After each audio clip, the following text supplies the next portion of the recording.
갈라디아서를 이렇게 쭉 읽으면서 갈라디아서 편지를 지금 누가 쓰고 있죠? 바울이 쓰고 있습니다. 근데 바울이 이제 쓰고 있습니다만 바울을 통해서 지금 누가 주시는 말씀이죠? 성령님이십니다. 갈라디아서를 쭉 이렇게 읽으면서 무슨 생각이 우리의 마음속에 들었냐면, 참 이 글을 쓰면서 사도 바울 자신이 참 답답해하는구나. 여러분, 자녀를 보면서 자녀가 부모 말을 듣지 않고 엉뚱한 길로 가면 부모는 어디를 쳐요? 주먹으로 자기 가슴을 쳐요. 답답하니까 그런 거죠. 갈라디아라고는 이 성경 자체가 그런 분위기를 가지고 있습니다. 바울을 통해서 갈라디아 지역에서 있었던 성도들이 예수를 알았고 복음을 알고 믿음 안으로 들어왔어요. 그런 믿음 안으로 들어와서 놀라운 하나님의 은혜를 받았고, 여러분, 믿음 안에 들어오면서 두 가지 사건이 일어나잖아요. 첫째는 성령의 불이 대한테 붙은 거예요. 그 다음에 두 번째, 성령의 불이 붙어서 예수를 그리스도로 고백하고 알게 되고 믿게 됐단 말이죠. 그러면 그것이 영적으로 어떤 역사를 우리에게 가져다 주는가? 하나님을 나의 아버지로. 그래서 우리가 하나님을 아빠, 아버지라고. 여러분, 이거는요 엄청난 하나님의 축복입니다. 하나님이 나의 아빠라고 말이죠. 누구 아빠? 내 아빠. 그런 복음적인 은혜와 복음적인 하나님의 축복을 가지고 살던 그들이 오늘날 이상한 이단적인 사상을 가진 사람의 교리에 의해서 그쪽으로 지금 넘어가고 있는 거예요. 그 모습을 지켜보면서 너무 답답하기도 하고 괴롭기도 하고 또 하나 속상하기도 하고, 그래서 이제 성령의 지시를 따라서 성령의 감동으로 이 편지를 쭉 이렇게 쓰고 있는 겁니다. 쓰면서 여기 이제 갈라디아서 4장 9절에서도 나옵니다만 그 9절에 보면 어찌하여 라고 하는 단어가 나옵니다. 어찌하여. 지금까지 죄의 종으로 살았고 율법의 종으로 살던 너희들이 이제 예수 그리스도 안에서 너희가 하나님을 아빠, 아버지라고 불렀고 너희들은 하나님의 자녀가 됐으며 이제는 하나님의 상속을 이어받을 하나님의 아들과 딸이라 이 말이에요. 여러분, 이 사실을 믿으십니까? 나는 하나님의 아들이요 딸이라고 하는 사실이 믿어지십니까? 아멘 하실 수 있으면 행복한 겁니다. 근데 그런 상태에서 살던 너희들이 어찌하여, 전에는 본질상 진노의 자식이었던 너희들이 예수 안에서 복음 안에서 하늘의 기업을 받을 만한 영원한 상속자가 됐는데 그 자유를 가지고 살아야 할 너희들이 왜 다시 과거로 돌아가려고 하느냐. 그 답답한 심정을 이 갈라디아라고 하는 성경 속에다가 지금 담아내고 있습니다. 목회하면서 그럴 때가 참 종종 있습니다. 조금만 믿음으로 살면 하나님이 축복하는데, 여러분, 그럴 때가 있거든요. 근데 마지막 그 관문을 통과하지 못하고 마지막 그 순간에 믿음으로 그 자리를 넘어서지 못하고 그 문턱에서 넘어지는 경우, 지금 마치 갈라디아 성도들이 그런 모습을 여기서 보여주고 있습니다. 이스라엘 백성들이 애굽에서 나왔잖아요. 그럼 애굽에서 나왔으면 애굽에 다시 돌아갈 생각을 해야 돼요? 안 해야 돼요? 꿈에도 생각해서는 안 되지. 그러니까 애굽이라고 하는 곳이 어떤 곳이었고 1, 2년도 아니고 430년 동안 지긋지긋하게 종도로 타면서, 여러분, 종은 그 다음 아들도 종이고 손주도 종이고 계속 종이에요. 그런 자리에서 하나님께서 기적을 베풀어 주셔서 애굽에서 우리를 끄집어내 주셨잖아요. 끄집어내 줬는데 다시 또 애굽으로 돌아가자 이 말이에요. 다시 또 애굽으로 돌아가서 종노릇 하자, 그렇게 이야기를 하면 그 말을 듣는 하나님의 심정이 어떻게 했느냐 이 말이에요. 신앙생활 잘 하시다가 교회 안에서 어떤 시험이 있고 교회 안에서 어떤 어려움을 누구든지 다 당할 수도 있고 그러잖아요. 왜요? 교회 자체가 완벽한 사람이 모인 곳이 아니잖아요. 나도 흠이 있고 이분도 흠이 있고 다 부족하잖아요. 그러나 다만 우리는 예수님 때문에 모인 하나님의 가족이에요. 예수님 때문에 우리가 같이 모여서 이 교회를 만들고 있는 거예요. 그렇다면 내가 저 사람에게 아픔을 줄 수 있는 것처럼 저 사람도 나에게 시험거리를 줄 수도 있고, 사람은 그래요. 그렇다 치더라도 이 믿음의 길에서 다시 과거로 돌아가겠느냐 이 말이에요. 자유의 복음의 은혜를 받고 누리고 살다가 다시 율법과 죄의 종의 상태로 다시 돌아가겠느냐. 여러분 같으면 돌아가시겠습니까? 돌아가서도 안 되고 돌아갈 필요도 없고 그러잖아요.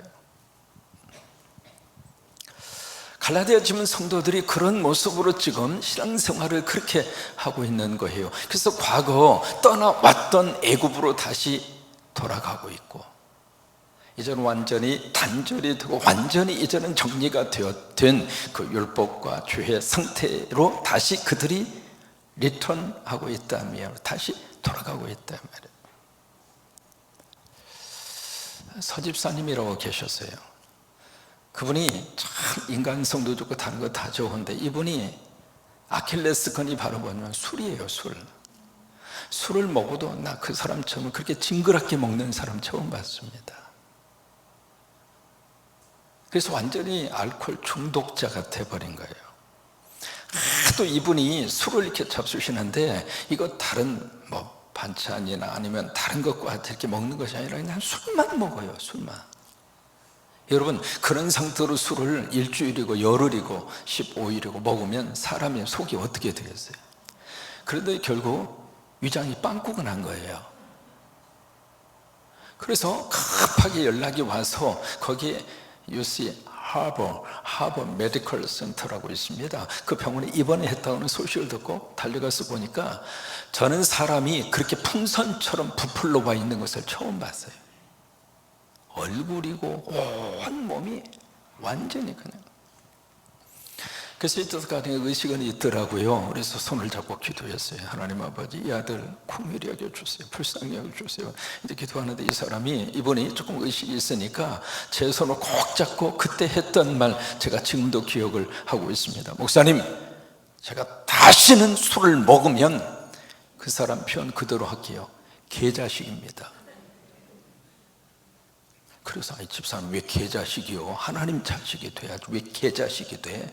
아니요, 목사님, 나 다시는 내 술 입에 대면 개자식입니다 그러더라고. 그러냐고. 그 각오와 결심으로 다시는 술 입에 대지 말으라고. 이분이 기적적으로요 거기서 완치가 됐어요. 그 퇴원을 해서 앞에서 이제 예배인들을 하고 있는데, 다 예배가 시작이 돼서 설교를 하고 있는데 문이 삐끔이 열리더니 그 사람이 딱 들어오더라고. 그래서 야, 할렐루야, 드디어 저 양반이 개자식이 안 될 모양이구나, 그 생각이 들어서 앞에서 예배인도 하면서 너무 기뻤어요. 그래서 이제 왔길래 다시 안수하면서, 다시 먹지 마. 당신 먹으면 어떻게 되는 줄 알지? 알죠. 이제는 안 먹어요. 그러더라고. 세상에 2주 딱 지나니까 또 잡수기 시작하는 거예요. 근데 결국 그 술 먹고 갔어요.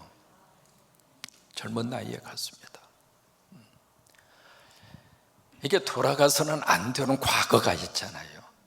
사람은 다 완벽하게 과거로부터 단절할 수는 없어도 적어도 믿음 안에서, 복음 안에서 서서히 끊어가고 서서히 줄어가고, 여러분 그게 변화되는 모습 아니에요? 그게 예수 안에서 주시는 하나님의 은혜잖아요. 전에는 화가 나면 눈에 뵈는 것이 없이 손에 잡히는 대로 집어 던졌다면, 은혜 받고 나서는 안 깨지는 거 없나? 이렇게 골라서 집어 던지고. 여러분 그게 변화받는 모습이에요.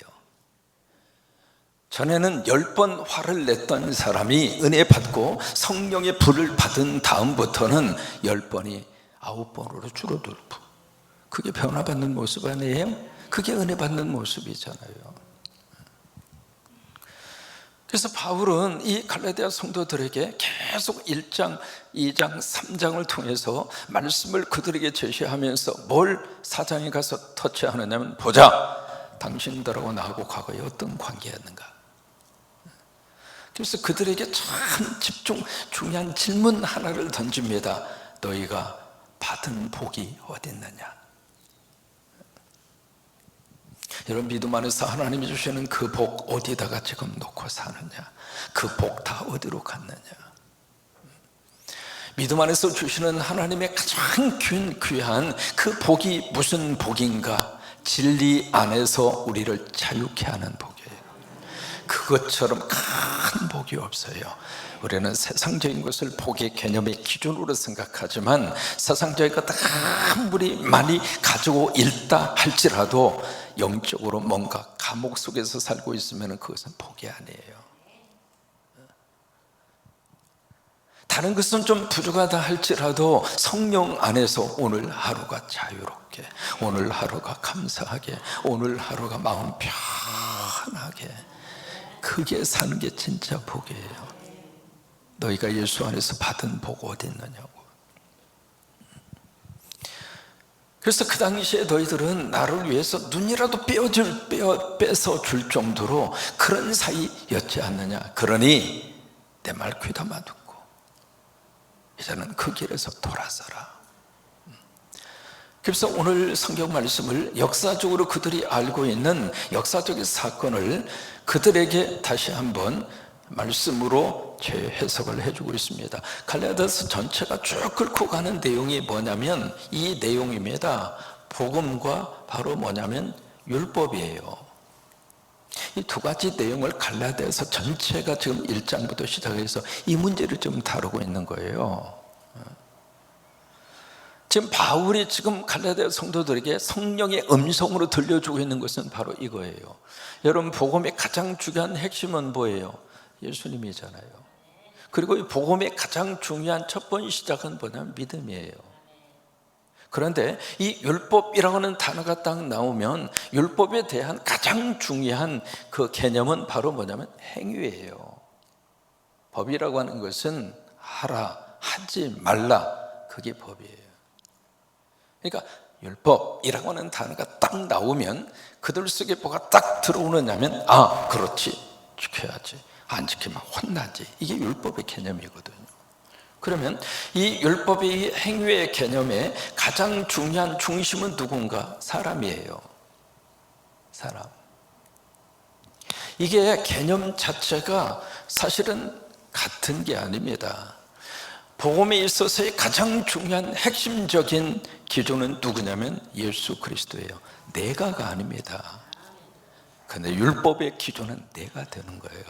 내가. 그러니까 너희가 성령으로 시작을 했다가, 성령으로 시작했다는 이야기는 이거잖아요. 성령의 불이 나에게 붙어서 예수 그리스도를 믿게 됐고, 그 믿음이잖아요. 그 믿음을 통해서 내가 복음을 알게 됐고, 우리가 십자가의 사건, 부활의 사건이 믿어지는 것이 성령의 역사거든요. 그래서 이 믿음의 모든 역사의 출발은 땅이 아닙니다. 하늘에서부터 시작이 된 거예요.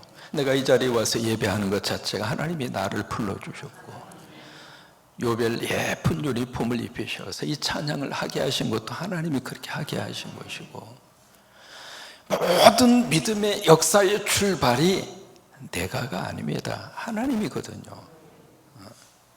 이게 이제 복음의 역사이고, 그래서 너희가 성령으로 시작을 했다가 육체로 마치려고 하느냐. 여기 육체로 마친다고 하는 이야기는 복음으로 시작을 했거든요. 복음을 통해서 믿음 안에서 살던 그들이 이 율법적으로 지금 들어가려고 그러니까, 여기 율법에 있어서의 가장 중요한 것은 바로 뭐냐면 그들에게 이 문제가 대두가 된 거예요. 할례 문제가. 예수를 믿어도 예수만 믿어서는 안 된다. 할례를 받아야. 할례는 이제 구약에서 나오는 율법이잖아요. 할례를 받아야 당신들이 구원받고 천국 가지, 예수만 믿어가지고는 안 된다. 이 율법이라 이 말이에요. 그러니까 너희가 성령으로 시작을 했다가 육체로 마치려고 하느냐라고 하는 것은 바로 이 문제를 언급하는 거예요. 아, 그렇구나. 교회만 나가면 안 되겠구나. 우리도 할례 받아야지. 그래서 이방인들이 전부 다 그냥 가서 할례로. 여러분, 할례가 뭔지 아시죠? 잘 이해가 안 가시면 인터넷으로 찾아보세요. 그쪽으로 가는 말이에요. 그래서 이 문제에 대해서 오늘 성경이 이렇게 15절에 보시면, 자, 보실까요? 15절이 아니죠. 오늘 본문 말씀으로 가서 보십니다. 21절입니다. 21절에 같이 한번 봅니다. 내게 말하랴 율법 아래 있고자 하는 자들아. 자, 보세요. 어디 아래 있어요? 율법 아래. 이것이 바로 누구냐면 지금 믿음으로 시작했다가 율법으로 돌아간 사람이에요. 그러니까 율법 아래 있고자 하는 자들아 라고 하는 이 단어는 지금 유대인들의 잘못된 교리에 현혹이 돼서 그쪽으로 간 사람들이에요. 다시 말해 할례를 받아야 된다, 그 생각 속에 쩌들어 있는 사람들이에요. 그들에게 율법 아래 있고자 하는 자들아. 자, 보자. 율법을 듣지 못하였는. 율법이 두 번 나옵니다. 앞에 있는 율법은 무슨 말이냐면 율법은 두 가지거든요. to do, 하라, 그 말이에요. 그 다음에 not to do, 하지 말라. 두 마디예요. 하라, 하지 말라. 이것이 율법이에요. 그러면 그 율법 세계 속으로 내가 들어가야 구원받을 수 있다고 생각을 하고 그쪽으로 가고자 하는 자들아, 그 다음에 오케이, 그렇다면 너희들 율법 몰라? 두 번째 율법은 모세 오경입니다. 구약 전체를 의미하는 거예요.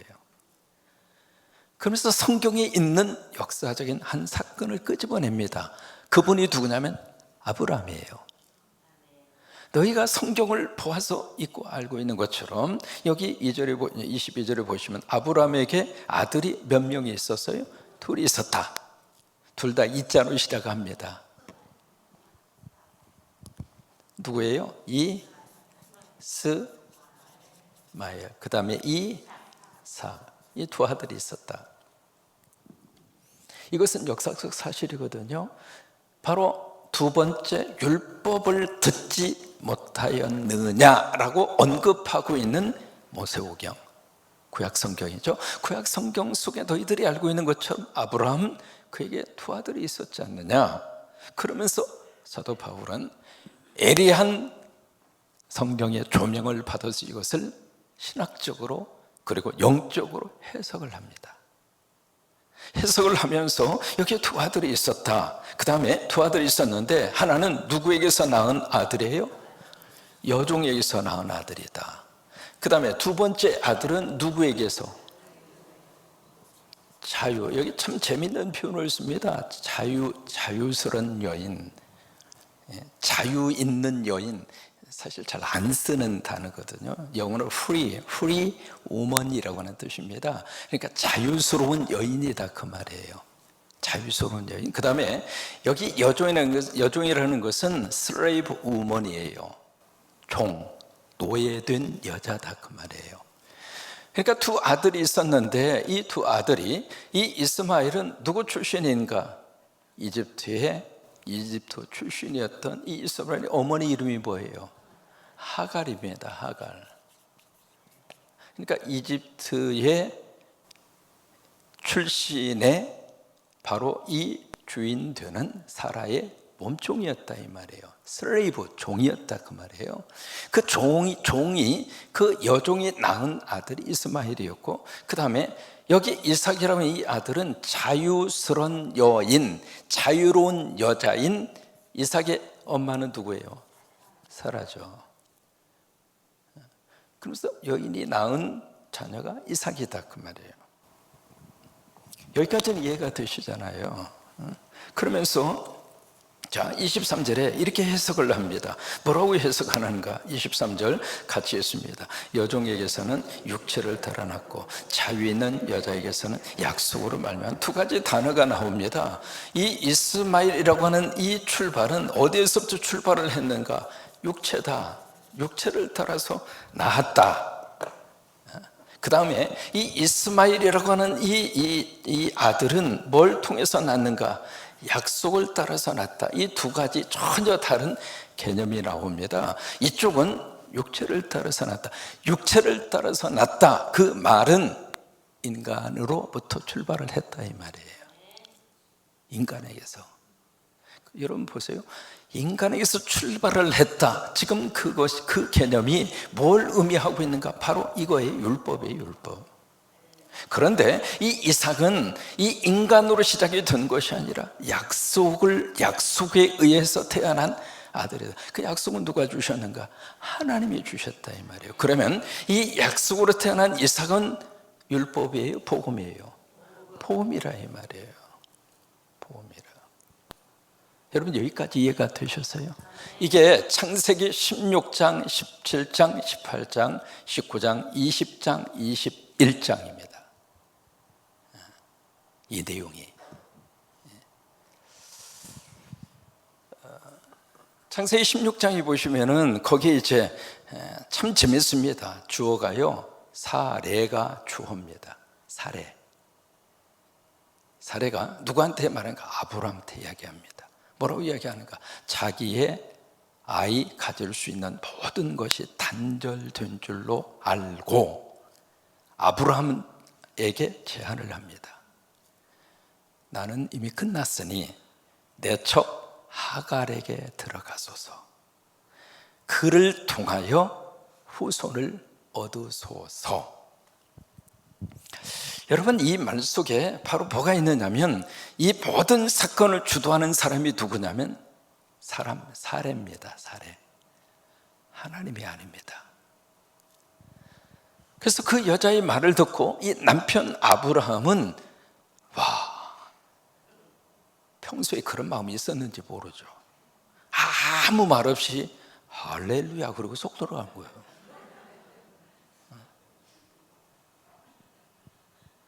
근데 그 구절 속에 아무리 찾아봐도 아브라함이 기도했다는 말이 없어요. 그렇게 해서 낳은 아들이 이스마엘이에요. 근데 이 이스마엘을 낳았을 때가 언제냐면 바로 아브라함이 갈대아 우르에서 나와서 가나안 땅에 들어간 다음에 딱 들어갈 때 하나님이 두 가지의 약속을 줘요. 첫째는 땅에 대한 약속을 주셨고 두 번째는 자손에 대한 약속을 줘요. 장차 이 땅을 내가 너희에게 주겠다. 너희 자손을 하늘의 별처럼 바닷가의 모래알처럼 내가 번성하게 하겠다. 그 약속을 누가 줬죠? 하나님이 주셨어요. 그걸 아브라함이 믿었어요. 그걸 믿고 얼마 동안 기다렸는가? 10년 기다린 거예요. 10년간 기다렸는데 아무리 기다려도 사라를 통해서 생명이 나오질 않는 거예요. 그러니까 사라의 입장으로서는 여보 기다릴 만큼 기다렸어. 얼마나 더 기다려. 그게 사라의 입장이고 아브라함도 그럼 그렇지. 하나님 이만큼 기다렸으면 됐지. 그리고 10년 만에 이집트의 여종 하갈과의 관계 속에서 낳은 아들이 이스마엘이에요. 근데 결국 하나님께서는 17장에 보시면은요, 이 이스마엘을 어떻게 하라고 그랬냐면 쫓아내라고 그랬어요. 이제 그 내용이 그 뒤에 나오거든요. 그 뒤에. 근데 17장으로 창세기 16장에서 11장으로 딱 넘어가면 바로 이어서 아브라함 나이 99세에 하나님이 아브라함에게 나타나셔서 하시는 말씀이 나는 전능하신 하나님이라. 여러분 그 부분이 굉장히 중요한 하나님의 선언입니다. 나는 전능한 여호와라. 이게 엘 샤다이라고 하는 말입니다. 엘이라고 하는 말은 하나님이라고 하는 뜻이고 샤다이라고 하는 것은 almighty, 전능하다 이 말이에요. 그러니까 하나님이 아브라함에게 딱 나타나서 나는 전능한 하나님이라. 아브라함 나이 99세 때 장차 너에게 아들이 있으리라. 그 약속을 아브라함에게 줍니다. 그 말을 듣고 사라도 웃고 아브라함도 웃습니다. 여러분 그 웃음은 좋아서 웃었어요? 아니면 어떤 웃음일 것 같아요? 사람이 어이없으면 피식하고 웃어요. 아브라함도 사라도 어이없는 웃음. 그러니까 하나님이 참 재밌는 분입니다. 너 웃었어? 그러니까 뭐라고 그래요? 안 웃었는데요. 아이고 웃기고 자빠졌네. 웃었지 않아? 이제. 사람이 금방 들통날 거짓말을 하나님 앞에서도 거짓말하는 게 인간이에요. 그런 상태로 17장이 넘어갑니다. 그 다음에 18장, 19장, 20장, 21장으로 가서 거기에 3번에 걸쳐서 말씀대로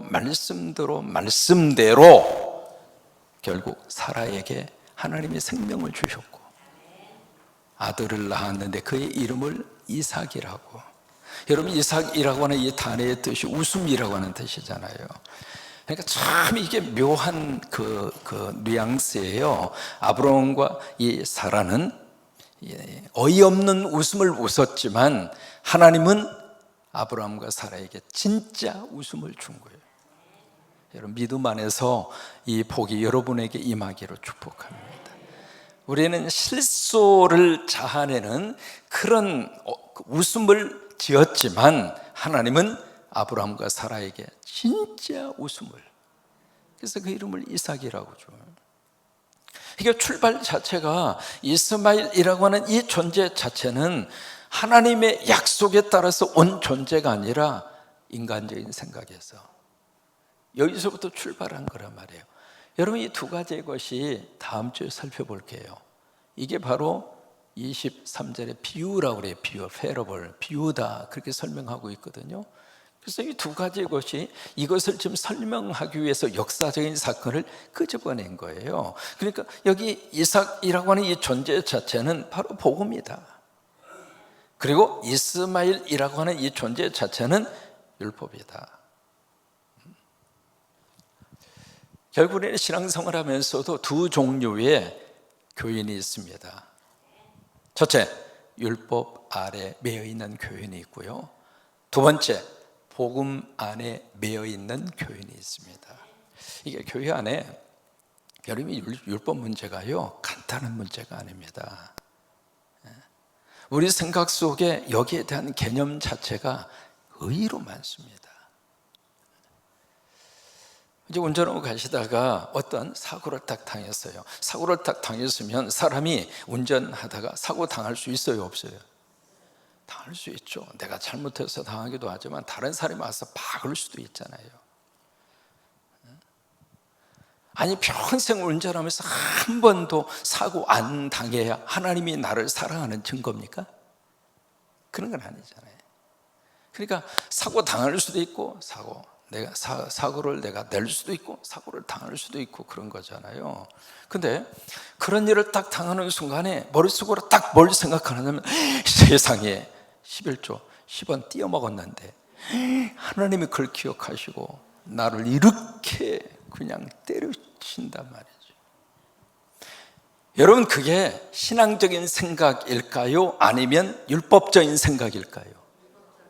대답은 그렇게 하시는데 자동으로 그쪽으로 돌아간다니까요. 율법이라는 이 문제가 가볍게 넘어갈 문제가 아니에요. 그러니까 믿음 안에서, 이 복음 안에서 주시는 하나님의 놀라운 자유와 이 복음 안에서 주시는 이 놀라운 은혜를 우리가 우리 삶 속에서 마음껏 누리고 살아야 되는데, 이 율법이 마치 브레이크처럼 우리를 꽉 쥐어서, 새벽기도 쭉 나오다가 새벽기도 하루 어떻게 하다 보니까 알람을 끄고 주무셨어요. 주무실 수 있지 뭐. 저도 잘 수 있어요. 언제 제가 자빠져 잘지 몰라요. 제가 안 나오면 저한테 전화하지 마시고 그냥 기도하고 가셔요. 한 번은 정신없이 자고 있는데 세상에, 그때 누가 전화해가지고, 목사님, 그 부산 출신 장로님이거든요. 목사님, 그래서 깜짝 놀래가지고 보니까 세상에 10분 늦은 거예요. 그래서 그랬어요. 장로님, 그냥 기도하고 가셔요. 내가 이 시간에 깨서 가면 뭐 어떻게 하겠어요? 그렇게 헐려다가 말았어요.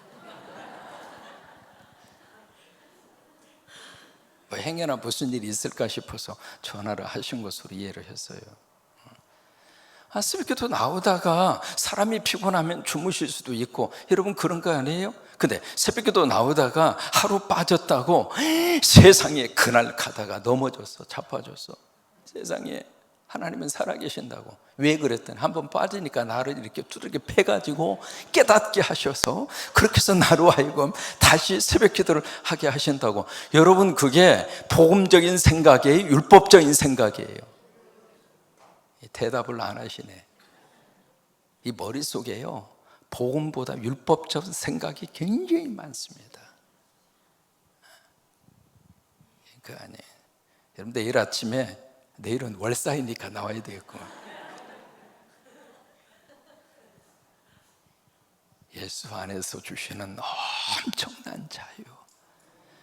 무슨 자유까지 있는가? 죽음까지도 뛰어넘을 수 있는 자유. 이게 예수 안에서 주시는 엄청난 축복 아닙니까? 여러분 이 세상에 죽음까지 뛰어넘을 수 있는 자유를 가지고 사는 사람이 누굽니까? 목사는 하루에도요, 지난번에 잠깐 말씀드린 것 같은데, 아침에 그 장례식 하고요, 오후에 결혼식 하고요, 저녁에 돌예배 갔어요. 그걸 하루에 다 했어요, 하루에. 그래서 이게 입에 말이죠, 여기에 모인 신랑 신부의 축하객들, 그러다가 그 다음에 조문객으로 바뀌었잖아요. 그때 헷갈려가지고 여기에 결혼식장에서 여기에 모인 조문객 여러분에게, 목회하다 보면 그런 일이 있어요. 그래요. 살면서 여러 가지 많은 일을 겪어요. 복음 안에서 진정한 자유를 우리가 누리고 천국을 바라보고 이렇게 살아가는 저와 여러분이 되시기를 주의 이름으로 축복합니다.